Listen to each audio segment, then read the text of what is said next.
Friends, આજના વિડીયોમાં તમારા માટે હું પરવળના એવા શાકની રેસીપી લઈને આવી છું કે આવું શાક તમે ક્યારેય બનાવ્યું પણ નહીં હોય અને ખાધું પણ નહીં હોય. તમે એને પરવળનું ભરથું કે પછી પરવળની ચટણી પણ કહી શકો. તો 250 ગ્રામ પરવળને સરસ રીતે ધોઈ લૂછી અને એના ડીટાનો ભાગ કાઢી નાખ્યો છે. અને હવે એને સુધારવાના નથી, પણ માત્ર વચ્ચેથી એના 2 ભાગ કરવાના છે. ફ્રેન્ડ્સ, તમે જાણતા જ હશો કે પરવળના બી પણ ઘણા ગુણકારી હોય છે, પણ પાકા પરવળના બી આપણે કાઢી નાખતા હોઈએ છીએ. પણ આ શાકમાં આપણે પાકા બીનો પણ ઉપયોગ કરી લઈશું અને એની કોઈને ખબર નહીં પડે. હવે બધા પરવળના 2 ભાગ થઈ ગયા પછી અહીં મેં એક ફ્લેટ પેન લઈ લીધું છે અને એમાં માત્ર 2 ચમચી જેટલું તેલ લઈ લીધું છે. હવે તેલ ગરમ થાય એટલે પરવળને તેલની અંદર ઊંધા મૂકી દઈશું. પરવળને આપણે તેલમાં શેકવાના છે.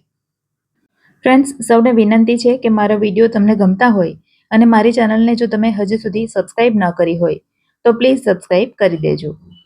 પરવળ થોડા વધારે છે તો આખું પેન પરવળથી ભરાઈ ગયું છે. અને હવે અહીં મેં 2 મીડિયમ સાઇઝના ટામેટાં લીધા છે અને ટામેટાને પણ 2 ભાગ કરી એને પણ પેનની અંદર ઊંધા મૂકી દઈશું.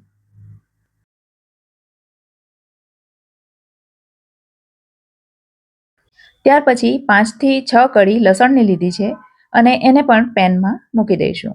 સાથે જ 3 નંગ લીલા મરચાંને નાના ટુકડામાં કટ કરી એ ઉમેર્યા છે અને 1 ઇંચ આદુના નાના ટુકડા કરી એને પણ અંદર મૂકી દીધા છે. હવે એના ઉપર થોડું મીઠું છાંટી દેવાનું.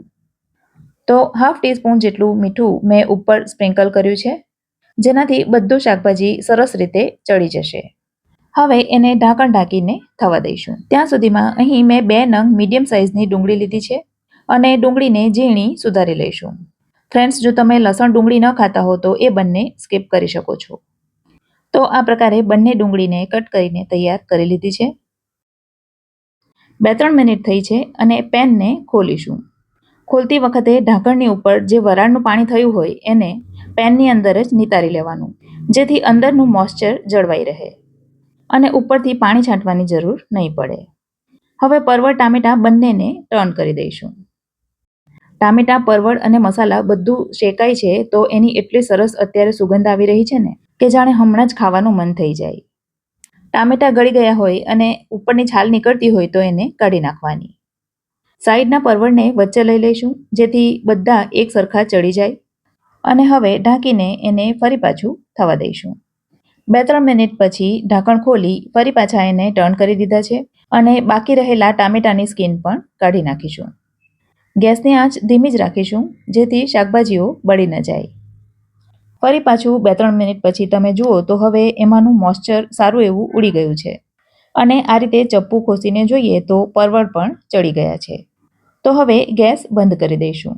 હવે અહીં મેં એક ખલ લઈ લીધો છે અને પરવળ, ટામેટાં અને બધા મસાલા ખલની અંદર લઈ વાટી લઈશું. મારો ખલ થોડો નાનો છે તો હું થોડું થોડું કરીને વાટી રહી છું. મોટો ખલ હોય તો બધું એકસાથે વાટી શકાય. ખલના બદલે તમે આ બધું મિક્સરમાં પણ વાટી શકો છો, પણ મિક્સરમાં વાટીશું ને તો એનો સ્વાદ અને ટેક્સચર બંને બદલાઈ જશે.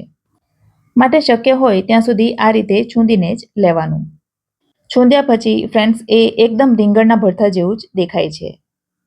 અને એ જ રીતે મેં બીજું શાકભાજી પણ વાટી લીધું છે. આ પરવળનું ભરથું ફ્રેન્ડ્સ ખાવામાં ખૂબ જ હેલ્ધી છે, કારણ કે એમાં પરવળના બી અને પરવળની છાલ બંનેનો ઉપયોગ થઈ જાય છે. પરવળની છાલ પણ ખાવામાં એટલી જ ગુણકારી હોય છે.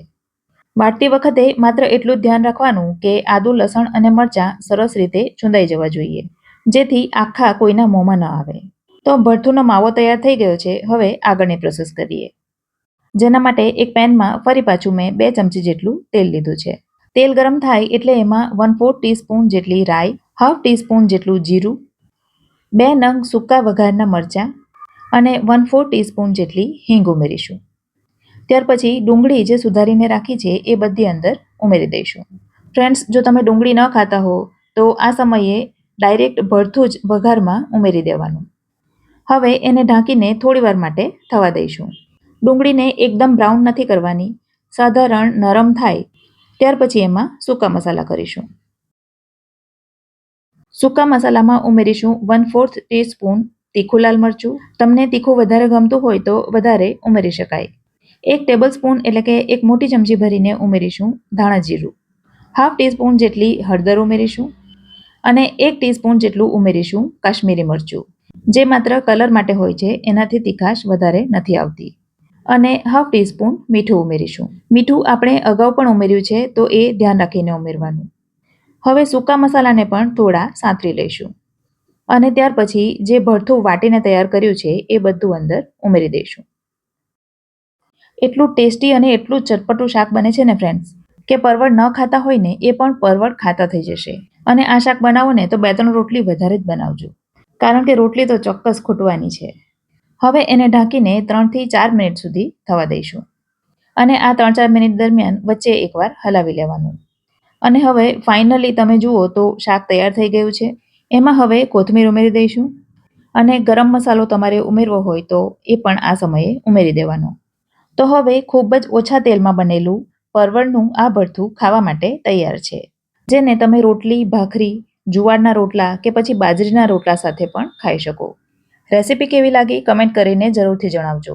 વિડીયો જો ગમ્યો હોય તો લાઈક કરજો અને તમારા સર્કલમાં શેર કરજો. ફરી મળીશું આવી જ એક નવી રેસીપી સાથે. ત્યાં સુધી મને રજા આપો.